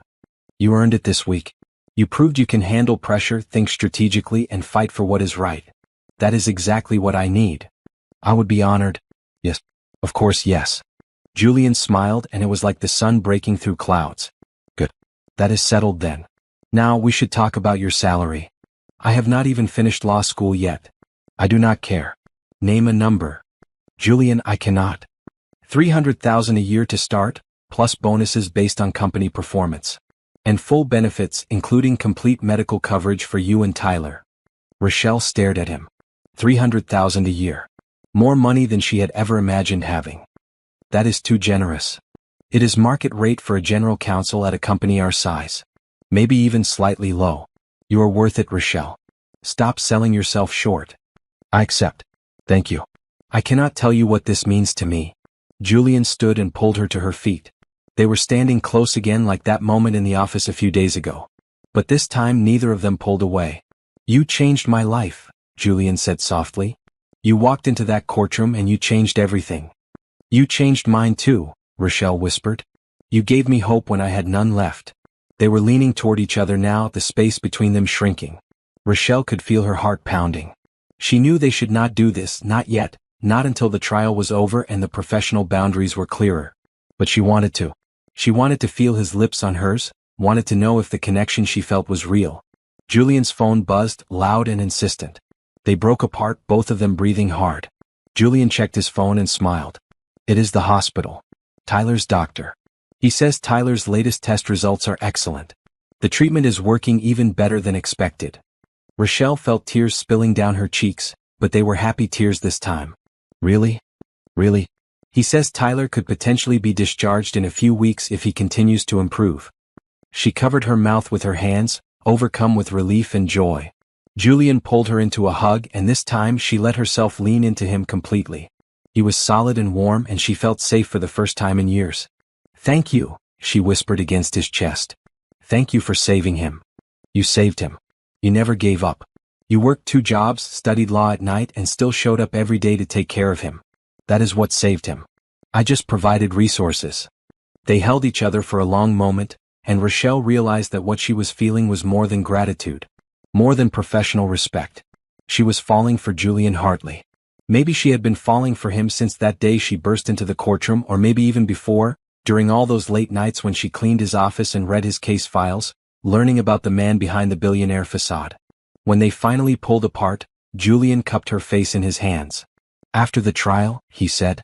After we know the outcome and the dust has settled, I want to take you on a real date. Not a working dinner. Not a strategy session. Just you and me, getting to know each other without the weight of the world on our shoulders. Would you say yes? I already said yes once. My answer has not changed. He smiled and the tenderness in his expression made her chest ache. Good.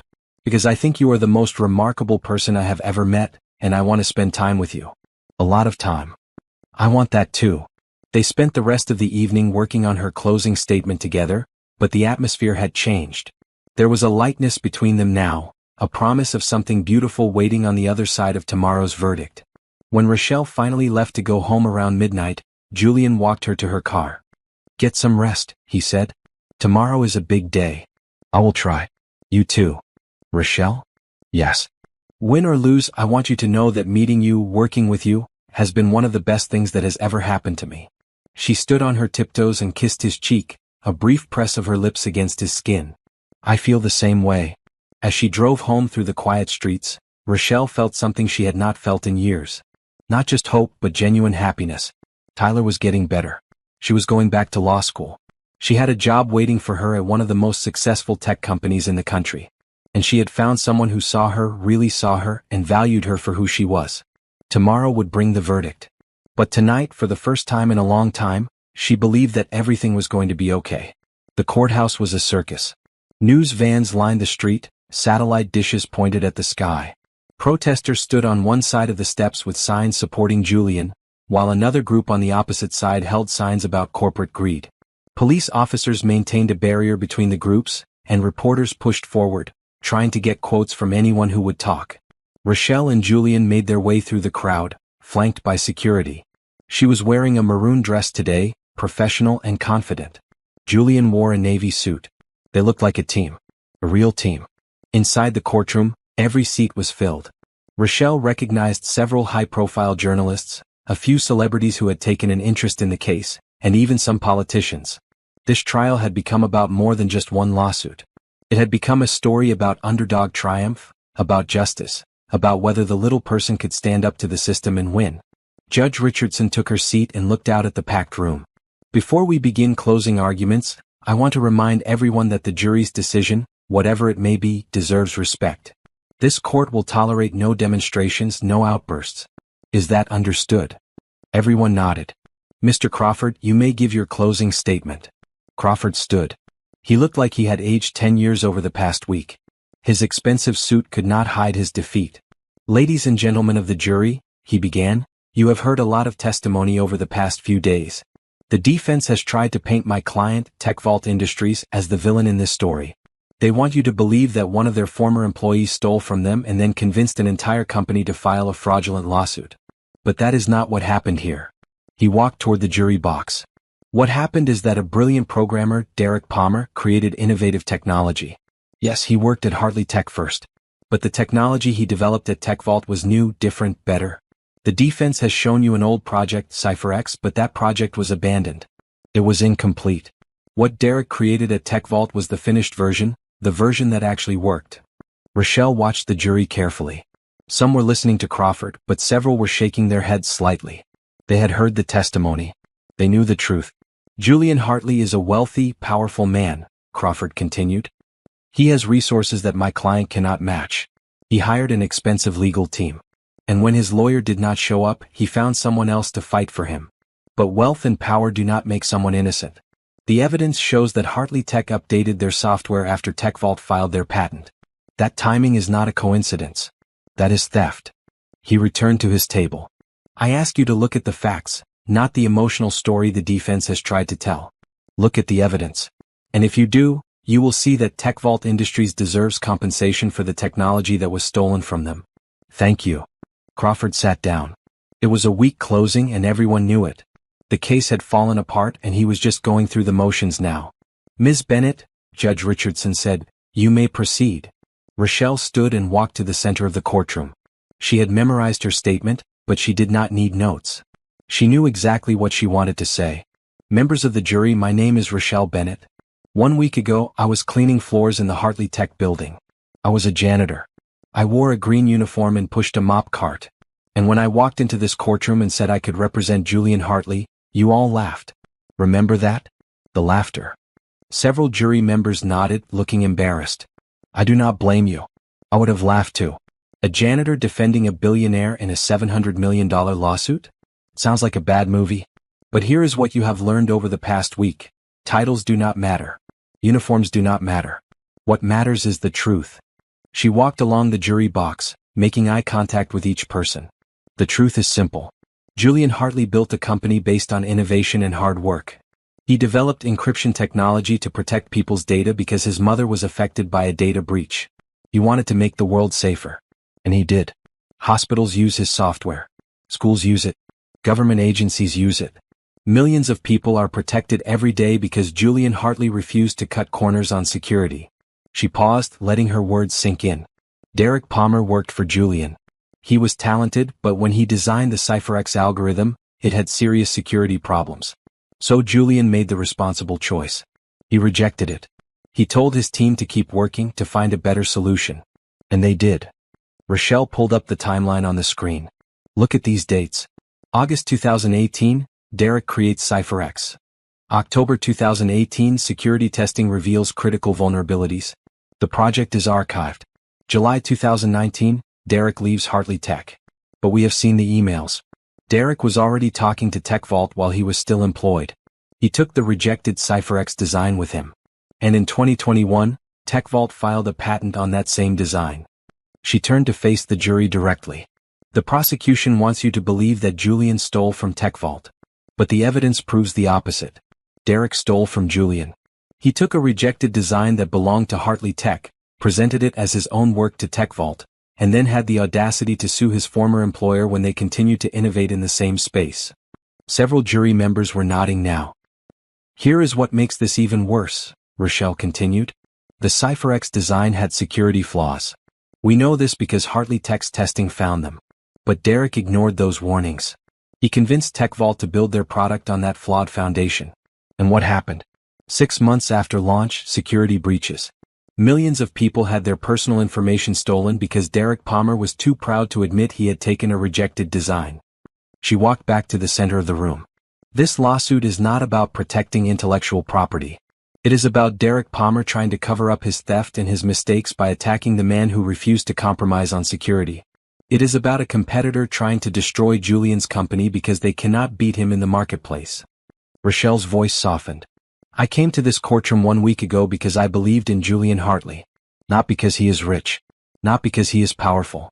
But because I had spent 4 years cleaning his office, reading his documents, watching him make decisions. And I saw a man who genuinely cared about doing the right thing. A man who built a company to help people, not exploit them. She looked at Julian, who was watching her with an expression of such warmth and pride that it made her heart swell. The defense is not asking you to feel sorry for a billionaire. We are asking you to look at the evidence and see the truth. Julian Hartley developed this technology first. Derek Palmer stole it and took it to a competitor. And now they are suing because they cannot compete honestly. Rochelle turned back to the jury. You have a choice to make. You can reward theft and deception by giving TechVault $700 million. Or you can stand for innovation, integrity, and the truth. You can tell Derek Palmer and TechVault that you cannot steal someone's work and then sue them when they keep moving forward. You can vindicate a man who has spent 8 years building something that makes people's lives safer. She paused, letting the silence stretch out. Justice is not about who has the most expensive lawyer or the best-dressed witnesses. Justice is about doing what is right. And the right thing here is clear. Julian Hartley is innocent. Please find him not guilty on all charges. Thank you. As Rochelle returned to her seat, the courtroom was completely silent. Even the reporters had stopped typing. Everyone was processing what they had heard. Judge Richardson turned to the jury. Ladies and gentlemen, you have heard all the evidence and arguments. It is now your responsibility to deliberate and reach a verdict. Please remember that your decision must be based solely on the evidence presented in this courtroom and the law as I have instructed you. The bailiff will escort you to the jury room. The jury filed out. The courtroom erupted in conversation as people stood and stretched, preparing for what could be a long wait. Jury deliberations could take hours or even days. Julian turned to Rochelle. That was perfect. You were perfect. I just told the truth. You did more than that. You made them see what I built and why it matters. You made them care. They sat in the courtroom for the next 3 hours waiting. Every time the door opened, everyone jumped, wondering if the jury was returning. But it was always just a clerk or a security guard. Finally, at 2:30 in the afternoon, the bailiff emerged. The jury has reached a verdict. The courtroom filled quickly. Within minutes, everyone was back in their seats. Judge Richardson returned to the bench and the jury filed in. Rochelle tried to read their faces, looking for some sign of which way they had decided, but they were carefully neutral. Madam Foreperson, Judge Richardson said, has the jury reached a verdict? A woman in her 50s stood. Yes, Your Honor, we have. Please read the verdict. The foreperson held up a piece of paper. In the matter of TechVault Industries versus Hartley Technologies, we the jury find the defendant, Julian Hartley and Hartley Technologies, not guilty on all charges. The courtroom erupted. Cheers and applause mixed with gasps of surprise. Reporters rushed out to file their stories. Judge Richardson slammed her gavel, trying to restore order, but no one was listening. Rochelle sat frozen, unable to process what she had just heard. They had won. They had actually won. Julian turned to her, his eyes bright with tears. You did it. You actually did it.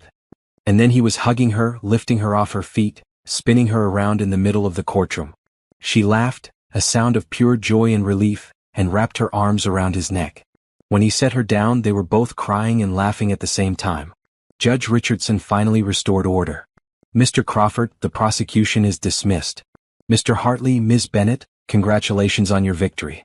This court is adjourned. As they left the courtroom, reporters surrounded them, shouting questions.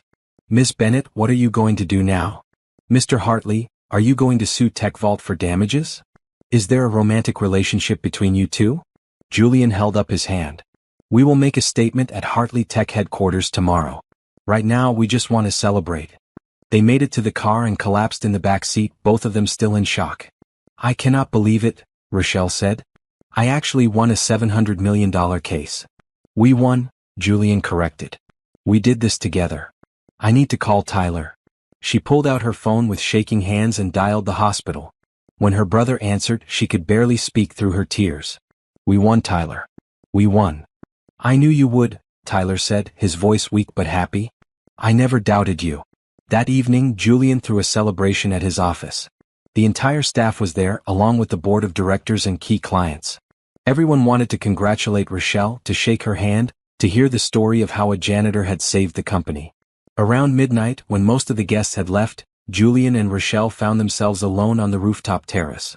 The city spread out below them, a sea of lights and possibilities. I have something for you, Julian said, pulling an envelope from his jacket. Rochelle opened it and found a check. A very large check. Julian, this is $2 million. Your bonus for winning the case. I told you I would take care of you. This is too much. It is 5% of what you saved me. Actually, it is less. You saved me way more than $40 million. You saved the company. You saved me. He took her hands. Rochelle, I know we said we would wait until after the trial, but I cannot wait anymore. I think I am falling in love with you. Her breath caught. Julian, you do not have to say anything. I just needed you to know. You walked into my life when I was at my lowest point, and you reminded me what matters. You are brilliant and brave and beautiful, and I want to spend every day getting to know you better. Rochelle felt tears streaming down her face again, but they were happy tears. I think I am falling in love with you too. I have been since the moment you trusted me enough to let me represent you.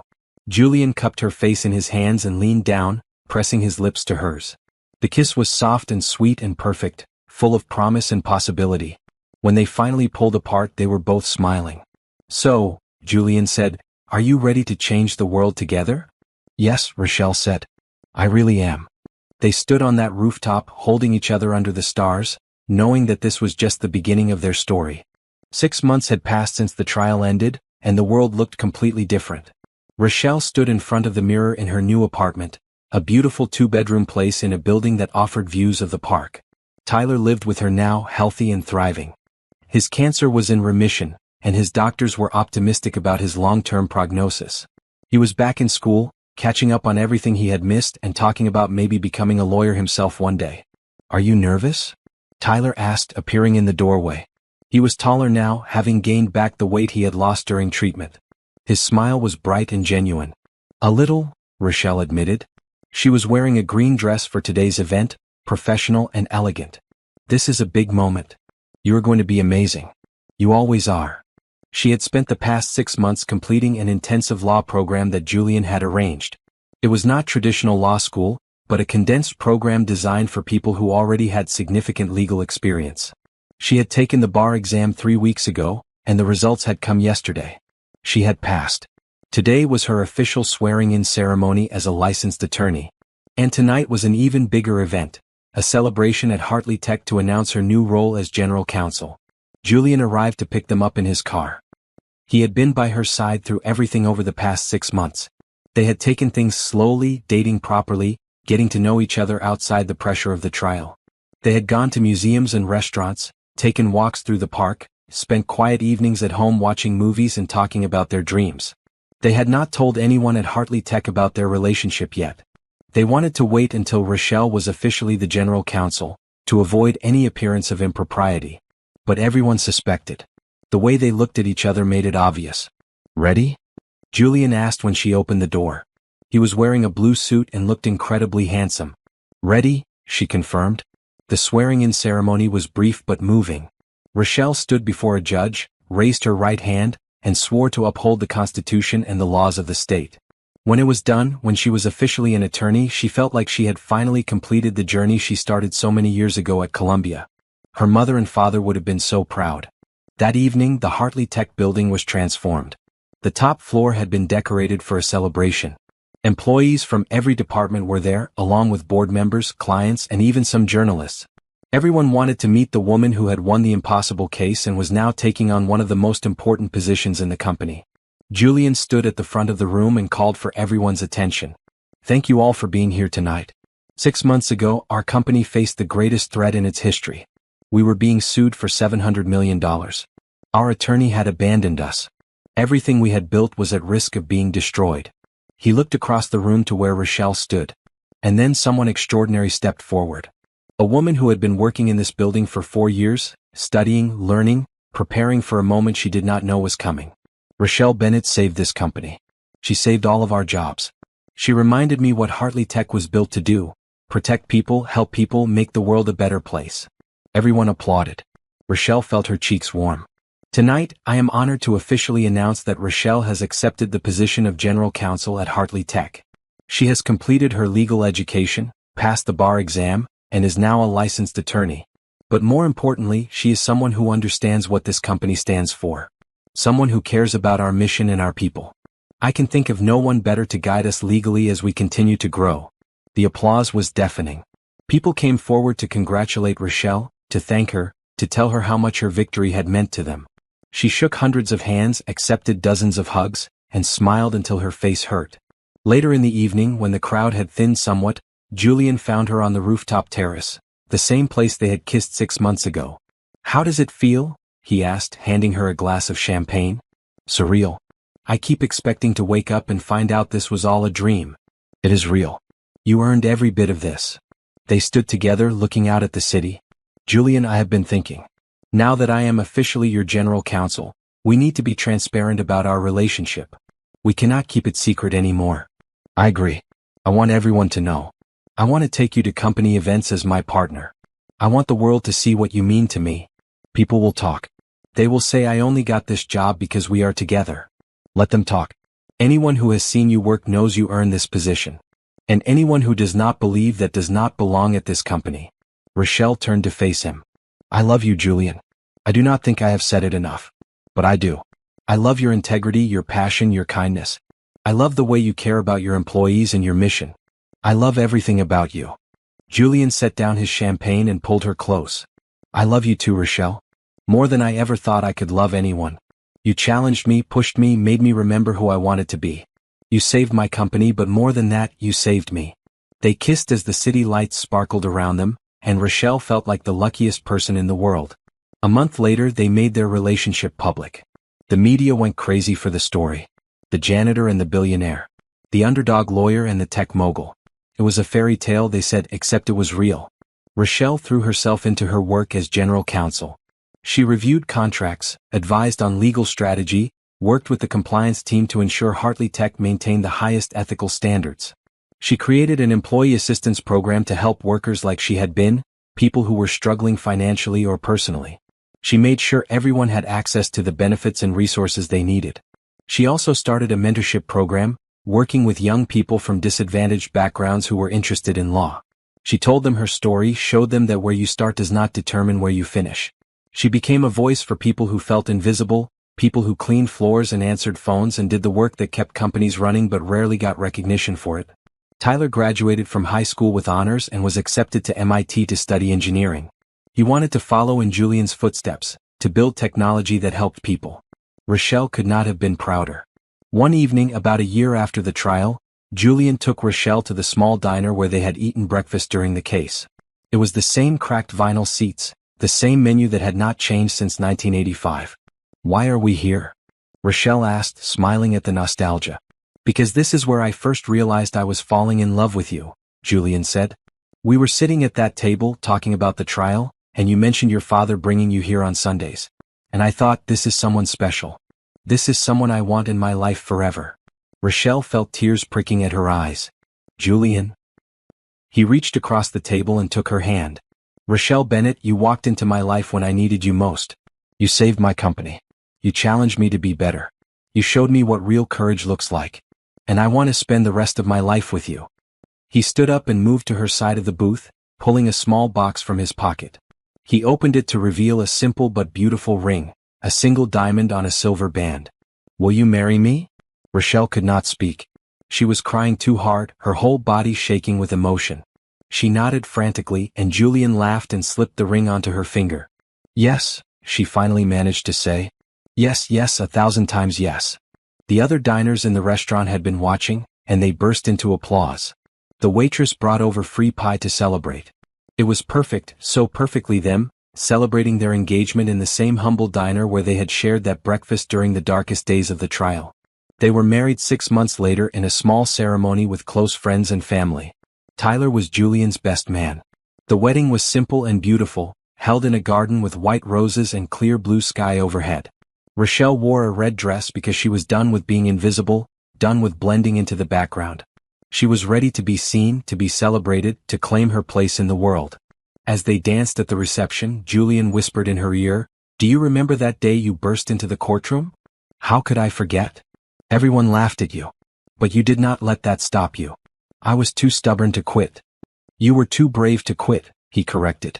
"And because of that bravery, because you refused to let anyone tell you that you did not belong, you changed everything. You changed my life. You changed this company. You changed hundreds of lives through your mentorship program." Rochelle looked around the reception at all the people they had helped over the past year. Employees who had been struggling and now had resources. Young people who had found mentors and opportunities. Tyler, healthy and happy, dancing with friends his own age. "We did this together," she said. "I could not have done any of it without you believing in me. We make a good team. The best team." 5 years later, Rochelle stood in front of a classroom at Columbia Law School, invited to speak to first-year students about her journey. She told them about losing her parents, dropping out, cleaning floors. She told them about the night she found Julian's case files and the moment she decided to walk into that courtroom. She told them about the fear and the doubt and the laughter. And she told them about refusing to give up. "Success is not about where you start," she said to the packed auditorium. "It is about refusing to accept that your circumstances define your potential. It is about working when everyone says you should quit. It is about believing in yourself even when no one else does." A young woman in the front row raised her hand. "What would you say to someone who feels like they do not belong in a place like this?" Rochelle smiled. "I would say that feeling is normal. I felt it every day for 4 years while I cleaned offices and studied in my free time.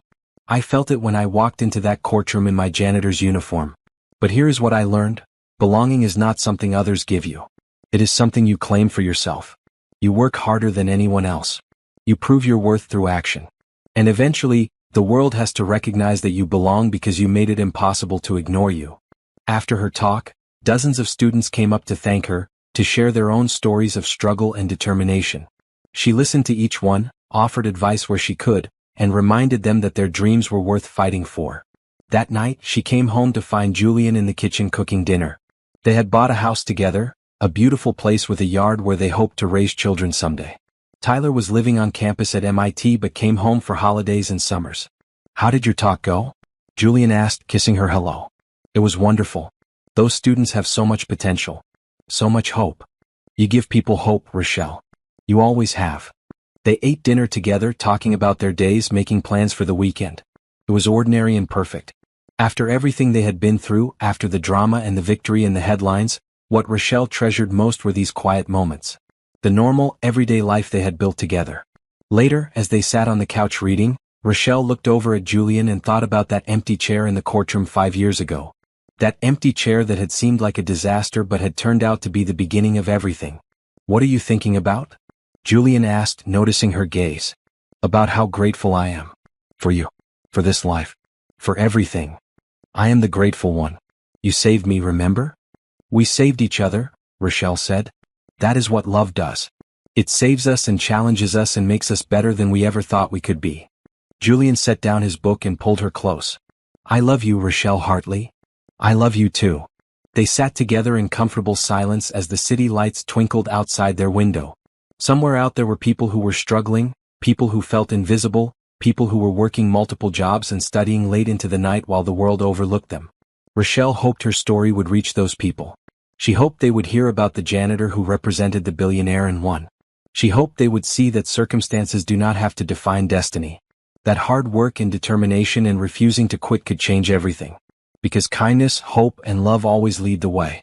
And sometimes, the most important victory is not winning the case. It is finding the courage to step into that courtroom in the first place, to claim your place at the table, to demand to be seen and heard. Rochelle had done that. And in doing so, she had not only saved a company and won a trial. She had proven that anyone, no matter where they start, can achieve extraordinary things. The empty chair had been filled. And the story that began with laughter and disbelief had ended with triumph, love, and hope for everyone who dared to dream. The end.